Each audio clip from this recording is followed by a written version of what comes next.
નમસ્કાર મિત્રો, જય શ્રી કૃષ્ણ, જય માતાજી, હર હર મહાદેવ.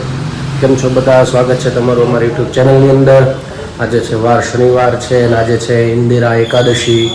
તો બધાને એકાદશીની શુભકામના. અને તમને પહેલાં અમારા મંદિરના દર્શન કરાવો ભગવાનના. આજના મંદિરના દર્શન, બધાની પૂજા થઈ ગઈ છે અને અત્યારે વાગી ગયા છે 9. આજે મારે જવાનું હતું યજ્ઞમાં. બહુ મોડું થઈ ગયું છે કારણ કે વિડીયો એડિટિંગમાં તો વાર તો નહોતી લાગી, પણ વિડીયો અપલોડમાં બહુ વાર લાગી. એટલે રાત્રે 3 વાગ્યા સુધી મેથો, પછી થાકી ગયો, સૂઈ ગયો. પછી સવારમાં ઉઠીને પાછું થોડી કોશિશ કરી. અત્યારે ચેક અપલોડ થયું 8:30ની આસપાસ. એટલે એમાં સમય વીયો ગયો વધારે. તો ચાલો હવે જવાનું છે યજ્ઞની અંદર. બપોર સુધીનું છે અને બપોર પછી પાછી કથાને એવું બધું છે, તો ત્યાં જવાનું છે. અને આજે એકાદશી છે એટલે કંઈ નાસ્તાને એવું કંઈ કરવાનું છે નહીં. એટલે ચાલો નીકળી હવનમાં. મળતા જ હાલો. જય શ્રી કૃષ્ણ. જય શ્રી કૃષ્ણ બધાને મારા જય શ્રી કૃષ્ણ. હા, જગ્યા રહેશે.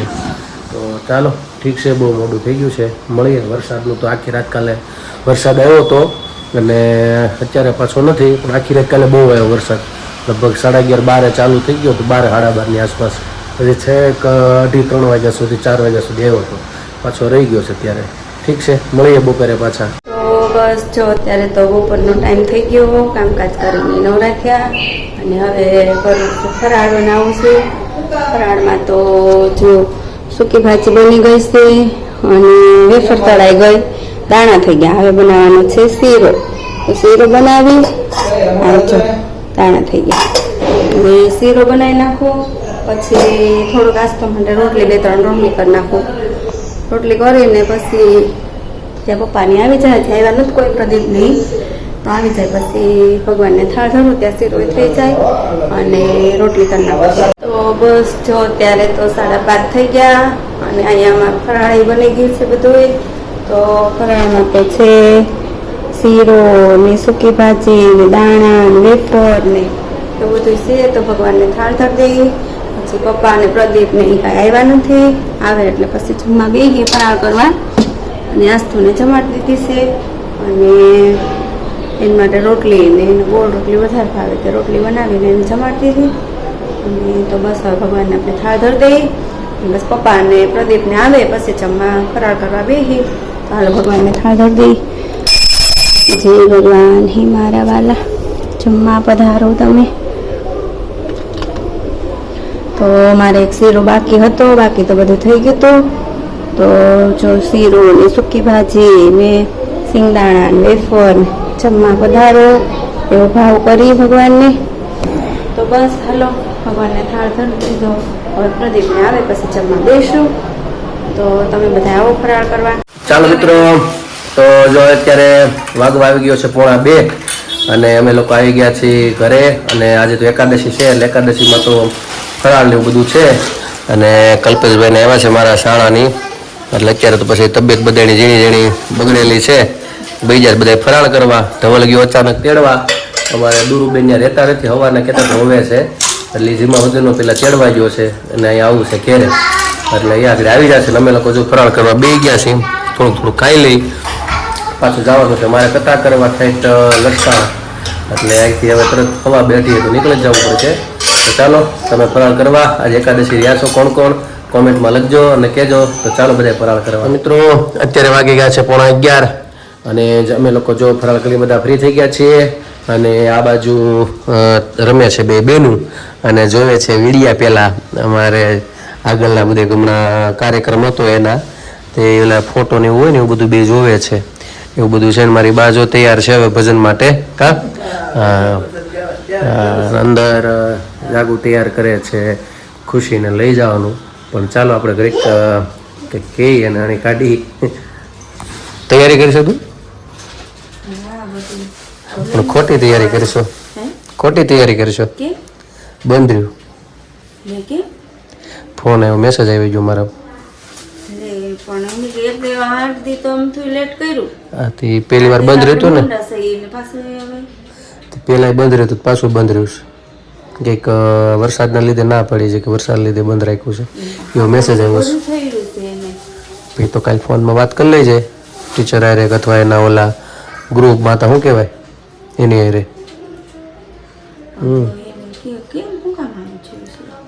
ચણિયા ચોળી મંગાવ્યા એ તો જૂના એટલે વરસાદના લીધે બંધ છે મેં એવો મેસેજ આવ્યો છે એવું હા પણ હવે એ કે તો આપણે શું કરી આગળ મેસેજ તો હાવ પતી ગયો એનો તો મને તો ખબર છે એનો મેસેજ ફોન આવેલો છે પણ આ એનો 21 તારીખે પહેલા જવાનું હતું પછી 29 કરી અને અહીંયા ઓલાને લીધે કંઈક એને પરીક્ષા હતી ને ઓલે કાર્યક્રમ હતો કાંઈક. હા અને હવે પાછું આના લીધે વરસાદના લીધે કાલની વરસાદની આગાહી બહુ છે એટલે એના લીધે બંધ રહ્યું છે મેસેજ આવ્યો અત્યારે મારા આગળ ઓલા મોબાઈલમાં તો કાલ ફોન કર્યો તો ઓલા દીપાબેન કૃષ્ણ દયા નાસ્તો પતી ગયો હાબુ બાબુ બધું ય ને તો એ તો વાત સાચી છે પણ હવે આનું શું કરીશું કાપસ આને ખાઈ જાવું ઈ તો ખાવું ન હોય એવું લાગે ને ત્યાંથી બાર ડોલી મોકલી દેવાય એમને દીપાભાઈ દઈ આવશે એની રીતે સાથે ચણિયા ચોળી નવરાત્રીની પહેરાય ને બધું મંગાવ્યું અહીંયા છે ને ચણિયા ચોળીનું ત્યાં રમવાનું હોય ને એવું છે ત્યાં ઓલામાં હોસ્ટેલના બહાર નહીં જવાનું છે એને બધું પહેરવાનું મંગાવ્યું તેમાં કાંઈ કોસવાનું ન હોય ફસવાનું નહીં વિચારી બસ બધું તો હવે નથી તો મારું થોડું હાલે કઈ એ તો આમ થાય આપણે 8 દિવસ તો ઓલા સહી લેટ તો સહી એ તો આપણે લેટ થોડા છીએ એને લેટ કર્યું છે તો એમ કેવું પડતો તમારે કહેવાય નહીં ફોનમાં કે બધું કે એક તો ફોન નહીં મેસેજ આવ્યો આગળ અડધી પોણી કલાક પહેલા પણ મારે મગજમાં નીકળી ગયું હતું તો થોડું હું ઓલું લઈ આવ્યો પાવ લઈ આવ્યો નહીં ને હાટું દાબેલીના હું પાછો એને લોકોને દાબેલી ખાવાની ઈચ્છા હતી એટલે બધે અલગ અલગ બેન પડ્યું ને બધું નક્કી કર્યું ઘેરેથી આવો ને મમ્મી પપ્પા કંઈક લાવશે એમ ભેગા બધે નાસ્તો કરીશું એવું પ્લાનિંગ હશે એ લોકોનું એટલે મેસેજમાં જ્યારે ફ્રેન્ડ એક છે ને ગામમાં ભણે છે ગામમાંથી જાય છે તો એનામાં મેસેજ બધું લખીને મોકલે અને બેન પણ કહી દે કે આવડું આવડું આ કહી દે છે એટલે એનો મેસેજ આવ્યો હતો કે આવી રીતે નક્કી કર્યું છે એટલે અમે દાબેલી નક્કી કર્યું હતું હું આગળ અહીંયા બિફોર બેકર છે કતાર ગામમાં બહુ સારું એવું તો હું ત્યાંથી એને હાટું દાબેલીના પાવ લઈ આવ્યો છું અને આને બધી ચટણી બટણી બધું તૈયાર કરી લીધું છે એટલે ભૂકો થઈ ગયા દબાવાઈ ગયું માથે એવું છે ફરી જવા દબાવાઈ ગયું અટાણું જે હાથ વેહાય છે દબાઈ ભાગ ભૂકો થઈ ગયો થોડુંક થઈ ગયું આપણે આમ હાથ દબાઈ ગયું મગજ મારું ફરી ગયું તો પેલા હવે છે ને આમ જો ખોલતી તો નહીં જ ગરમી વરસાદના લીધે ઓલું થઈ જાય અને દાબેલું ને એવું બધું બહાર કાઢ લે બીજું હું કાલ ખાઈ જાઉં એ તો દાબેલી ક્યાં જ બનાવે પછી નહીં ચટણી ને એવું બનાવી નાખ્યું છે ને એનું એ તો બધું હજી ક્રિસમસ છે એ કાંઈ નથી ભર્યું એવું છે ભરવાનું છે ને ખાલી સવારે બધું ભરવાનું કીધું એને હા એટલું તો તૈયાર કરી લીધું તમે હા તો એવું છે હા એટલે એવું બધું છે એટલે ઘડીક આપણે પ્રેમ જેવું કર્યું છે ને ખબર નથી જવાનું જ છે આગળ 5 મિનિટ પછી પાછું કહી દઈએ આપણે જવાનું જ છે તો ચાલો એ પહેલાં આપણે ભજન લઈ લઈ અને પછી આપણે પ્રશ્નોમાં એમાં આગળ વધશું પણ પહેલાં ભજન લઈ લઈ પછી થોડીક વાર પછી આપણે એને પૂછી લઉં કહી દઈએ પાછો એટલે બધું ભરાઈ ગયેલું છે ખાલી આ દાબેલીનું ને એનું બધું બનાવવાનું હતું એટલે એ બધું બહાર રાખ્યું છે થોડુંક કાલજી કંઈ તાજું ભરવાનું હોય એ બધું બહાર રાખ્યું છે બાકી બધું ભરેલું જ છે એટલે આગળ હવે કેવું નથી ત્યાં સુધીમાં આપણે ભજન સાંભળી લઈએ મારી બાનું બા શેનું ભજન છે ભગવાન કૃષ્ણ ભગવાનનું લાલા એવું છે 11 છે ને હા આજ એકાદશી છે ઇન્દિરા એકાદશી છે લાલાનું ગાયના હે ને હા તો ચાલો આપણે ભજન સાંભળી લઈએ અને હું કહી દઉં પહેલાં નકર રોવા મળશે કારણ કે અમે રાહ જોઈ 2 અઠવાડિયાથી એટલે હવે સડાઈમાં પાછું જવાનું છે હા ભાઈ હા કરણ મરી ગયા ને બધું કૂટી જોયું એક તો હવે ગામની છોકરી અહીંયા જઈને અપડાઉન કરી અને કાગળીઓ લખી દી પછી એ બસ ફોટો પાડીને મોકલે એવું છે બિચારીને હા બોલ બધું ખૂટી ગયું ને જવાનું કેન્સલ થાય તો શું કરશું જોકે તો દીપાભાઈ છે તો દઈ આવે હા એ તો કઈ ટેન્શન નથી એવું થયું હા અમારા ગામના છે ત્યાં રોવાણા છે અને બહુ સારું એવું ધ્યાન પણ રાખે ક્યારેક એટલે કઈ ઉપાધિ નથી આમ તો એની પણ ઘડીક મેં કીધું એની કાઢ લઉં એવું છે પણ ભરી લઈ જાય પાછું બધું એને બધું માળીએ ચડાવી દીધું પાછું ભરી લઈ જાય કેમ મોકલશો કેમ નહીં થઈ જાય વરસાદની આગાહી તો છે વરસાદની તો આગાહી છે મેં તો અઠગાડ એટલે યાદ આવી ગયું બોલે ઘડીક ખીજું એમ અત્યારે હું કઈ પ્રેન્ક કરી નાખો ના ના જવાનું છો તૈયાર કરી લેજે સારું હાલો તો આપણે ભજન સાંભળી લઈ પેલા હલે માતાજી ઘડીક જગદંબાઓ બે રૂમમાં જાઓ હા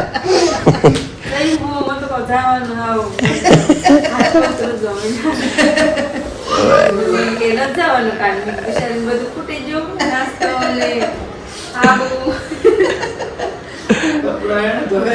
હા એ તો પછી દીપાબેન કે એ બધું દી આવી સર હા ત્યાં કઈ ઉપાધિ નથી આપણે 8 દિવસ તો આમે મોઢું હતું.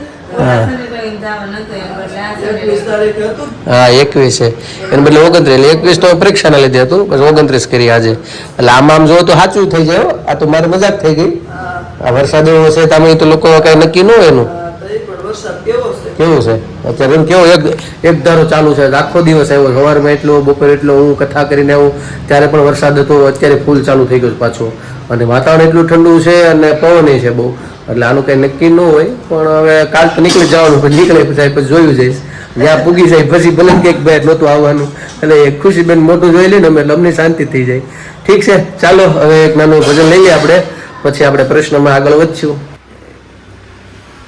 રામ લક્ષ્મણ ચાલ્યા વનવાસ વનમાં સંકટ પડશે ભાઈ ભરત કેસે વીરા નથી જાવું વનમાં માતાજીને વચને વીરા જાવું પડશે વનમાં વનમાં ઉતરન હોય વનમાં સંકટ પડશે રામ લક્ષ્મણ ચાલ્યા વનમાં સવનમાં સંકટ પડશે ભાઈ ભરત કે છે વીરા નથી જાવું વનમાં માતાજીના વચને વીરા જાવું પડશે વનમાં વનમાં દાતણિયા ન હોય વનમાં સંકટ પડશે રામ લક્ષ્મણ ચાલ્યા વનમાં સવનમાં સંકટ પડશે ભાઈ ભરત કે છે વીરા નથી જાવું વનમાં માતાજીના વચને વીરા જાવું પડશે વનમાં વનમાં ના વણિયા નવ હોય વનમાં સંકટ પડશે રામ લક્ષ્મણ ચાલ્યા વનવાસ વનમાં સંકટ પડશે ભાઈ ભરત કે છે વીરા નથી જાવું વનમાં માતાજીના વચને વીરા જાવું પડશે વનમાં વનમાં ભોજન્યા નવ હોય વનમાં સંકટ પડશે રામ લક્ષ્મણ ચાલ્યા વનવાસ વનમાં સંકટ પડશે ભાઈ ભરત કે છે વીરા નથી જાવું વનમાં માતાજીના વચને વીરા જાવું પડશે વનમાં વનમાં પોઢણિયા નવ હોય વનમાં સંકટ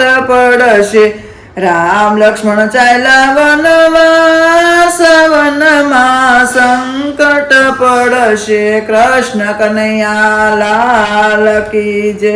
નમસ્કાર મિત્રો, કેમ છો? તો જો મારી બાએ સારું એવું ભજન સંભળાયું અને આશા રાખું છું કે બધાને બહુ ગમ્યું હશે.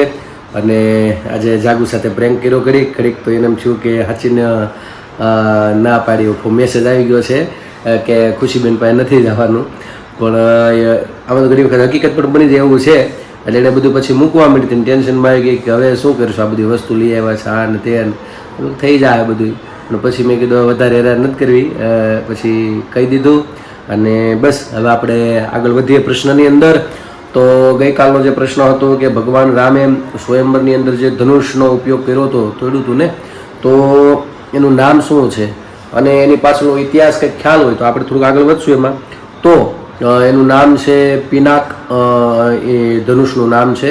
અને એનો ઇતિહાસમાં તો એવું છે કે જ્યારે ઋષિ કણવ થઈ ગયા, એ કણવ ઋષિ જ્યારે બ્રહ્માજીને ઉપાસના કરી, સમાધિમાં બેઠા બ્રહ્માજીને પ્રસન્ન કરવા માટે, તે રાફડો બની ગયો. ની રાફડામાં જે માટી બળી માટીમાંથી એક બાંબુ આપણે વાંસનું વૃક્ષ ઉગ્યું અને ભગવાન તેને પ્રસન્ન થાય છે, બ્રહ્માજી તેને વરદાન આપે છે અને હજી વાસ હતો ચમત્કારી એને લઈને આપે છે, વિશ્વકર્માજીને ભેટમાં આપે છે. વિશ્વકર્માજી એમાંથી એક ધનુષ બનાવે છે જેને આ પિનાક આપણે કહીએ છીએ, જેનાથી આખું સ્વર્ગ ઢકાઈ જતું. ખાલી એક બાણ છોડતા મતલબ એક વખત એક તીરમાંથી આખું સ્વર્ગ ઢકાઈ જતું, એટલા તીરનો એમાંથી નીકળતા. તો એ મહાદેવને આપ્યું હતું. અને એમાંથી બીજું એક બનાવ્યું, એ બનાવ્યું સારંગ, જે ભગવાન મહાવિષ્ણુએ લીધું. અને વચ્ચે એક વખત યુદ્ધ પણ થયું હતું, પછી આકાશવાણી દ્વારા કહ્યું કે તમે યુદ્ધ કરશો તો બધો વિનાશ થઈ જશે. એમાં જે પિનાક હતું એ દેવતાઓ ભેટમાં આપે છે પરશુરામ ભગવાનને. પરશુરામ ભગવાન આપે છે કોને? જે જનક રાજા છે એમના પૂર્વજો જે હતા એમાં દેવરથ નામના જે રાજા હતા એમને એ આપે છે. એ રાજા એમની પાસે રાખે છે, પછી જનક રાજાને મળે છે. જનક રાજા એને પાસે સાચવીને રાખે છે. પણ એક દિવસ જ્યારે બાળ સ્વરૂપમાં હતા, મતલબ દીકરી બા તરીકે હતા માં સીતા, ત્યારે પોતે ધનુષ ઉપાડી લે છે. અને ધનુષ ઉપાડવાથી જોવે છે કે આ કોઈ સામાન્ય દીકરી નથી, એટલે પછી સ્વયંવરમાં પણ એવું રાખે જો મારી દીકરી પણ સામાન્ય ન હોય તો એનો સ્વયંવર પણ સામાન્ય ન હોઈ શકે. તો સ્વયંવરની અંદર પછી એક આવી શરત રાખે છે કે ભાઈ ધનુષ જે ઉપાડી શકે એની સાથે મારી દીકરી પરણશે. તો આ રીતનું એનું હતું. અને ખબર છે કે રામચંદ્ર ભગવાન વિશ્વામિત્ર લઈને તેમને આવે છે આશ્રમમાંથી અને ત્યાં ધનુષ ઉપાડે છે. અને જ્યારે દોરી બાંધે છે વચ્ચેથી બે કટકા થઈને પરશુરામ ભગવાન આવે છે અને પછી આપણને બધી કથા આપણને ખ્યાલ છે. તો આ કથાની પાછળ બતાવેલી છે. પિનાક એનું નામ બતાવ્યું છે અને આશા કરું છું કે તમને મારો આ જવાબ સમજાઈ ગયો છે. જેણે આ જવાબ આપ્યો છે એના નામ લઈ લઉં તો છે છબીલભાઈ જુનાગઢથી છે, દક્ષાબેન કુંડલાથી છે, શારદાબેન ઉનાથી છે, સત્યેનભાઈ રાજકોટથી છે, વૈશાલીબેન અમદાવાદથી છે. તો બેન બધાનો તો વૈશાલીબેન તમારો પણ ખૂબ ખૂબ આભાર. તમારો પણ બધાનો ખૂબ ખૂબ આભાર ધર્મ પ્રશ્નોત્તરીની અંદર ભાગ લેવા બદલ. અને બસ સારો એવો બધાએ જવાબ આપ્યો છે. હવે આજનો મારો નવો પ્રશ્ન હું પૂછવા તમને જઈ રહ્યો છું. તો આજનો મારો પ્રશ્ન છે કે એક એવું મંદિર છે જ્યાં એ મંદિરને તમે જાઓ એટલે ત્યાં દરિયાનો અવાજ સંભળાતો નથી. તમે મંદિરની બહાર નીકળો પટાંગણની એટલે તમને જે દરિયાના મોજાનો અવાજ સંભળાય છે એ બધું સંભળાય. પણ જેવા તમે મંદિરના પટાંગણની અંદર કરો છો તો દરિયાનો અવાજ પણ જતો રહે છે. બીજું, ત્યાં પવનની વિરુદ્ધ દિશામાં ત્યાંનો ધ્વજ છે એ ફરકે છે. પવનની વિરુદ્ધ દિશામાં તેનો ધ્વજ ફરકે છે અને બહુ મોટી યાત્રા પણ નીકળે છે. તો કેનું એ મંદિર છે ને કઈ જગ્યાએ આવેલું છે શેની હું વાત કરું છું ખ્યાલ આવી ગયો છે તમને? જો તમે જાણતા હશો તો આશા કરું તમને મારો આ પ્રશ્ન સમજાઈ ગયો હશે. એ મંદિરનું નામ શું છે અને મંદિર ક્યાં આવેલું છે? તો આજનો મારો આ પ્રશ્ન છે. કાલે તમે બધા મને વ્યવસ્થિત જવાબ આપજો સારો એવો એમાંથી.